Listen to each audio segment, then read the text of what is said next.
बिस्मिल्लाह मिनश्शैतानिर्रजीम बिस्मिल्लाहिर्रहमानिर्रहीम।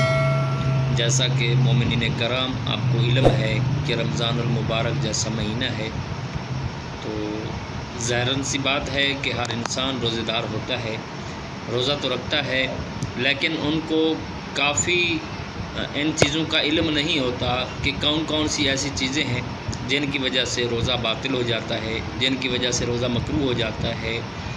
तो आज हम रोज़ा बातिल करने वाली जो 8 चीज़ें हैं वो हम आपके सामने ज़िक्र करते हैं।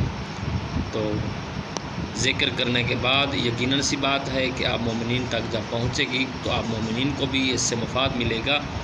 तो 8 चीज़ों में से सबसे पहली चीज़ है जो रोज़े को बातिल करती है वो है खाना और पीना। जब इंसान जानबूझकर खाता है या पीता है तो फिर उसका रोज़ा क्या हो जाता है, बातिल हो जाता है। नंबर 2, जिमा करना यानी कि मुबाशिरत करना बीवी के साथ रोज़े की हालत में, तो वो रोज़ा भी बातिल हो जाता है। नंबर 3, इस्तमना यानी कि जिमा के अलावा कोई ऐसा फ़ील अंजाम देना जिसकी वजह से इंसान के ऊपर गुस्ल वाजिब हो जाता है, तो उससे भी रोज़ा बातिल हो जाता है।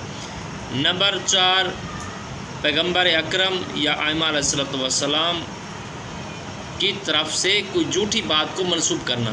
मिसाल के तौर पर कोई एक ऐसी बात रोज़ेदार कहता है तो उसके पास कोई सबूत नहीं होता, तो वो कहता है कि ये मासूमीन अलैहिस्सलाम का फरमान है, ये फ़लाँ मासूमीन अलैहिस्सलाम ने फरमाया है, तो उससे भी रोज़ा बातिल हो जाता है।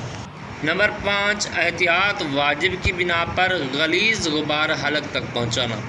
अगर गलीज़ गुबार हलक तक पहुंचता है, फिर हलक तक आकर फिर पेट में चला जाता है, तो फिर उसका रोज़ा बातिल हो जाता है। नंबर 6, अज़ान सुबह तक जनाबत, हैज़ और नफास की हालत में रहना।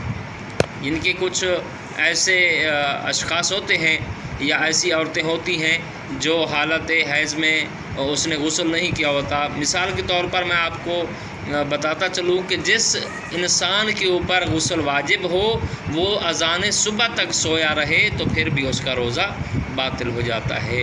तो नंबर 7, किसी सियाल चीज़ से हुक्ना करना। नंबर 8, आमदन कै करना यानी कि जानबूझकर कै करना से भी रोज़ा बातिल हो जाता है। व अलैकुम अस्सलाम व रहमतुल्लाहि व बरकातुहू।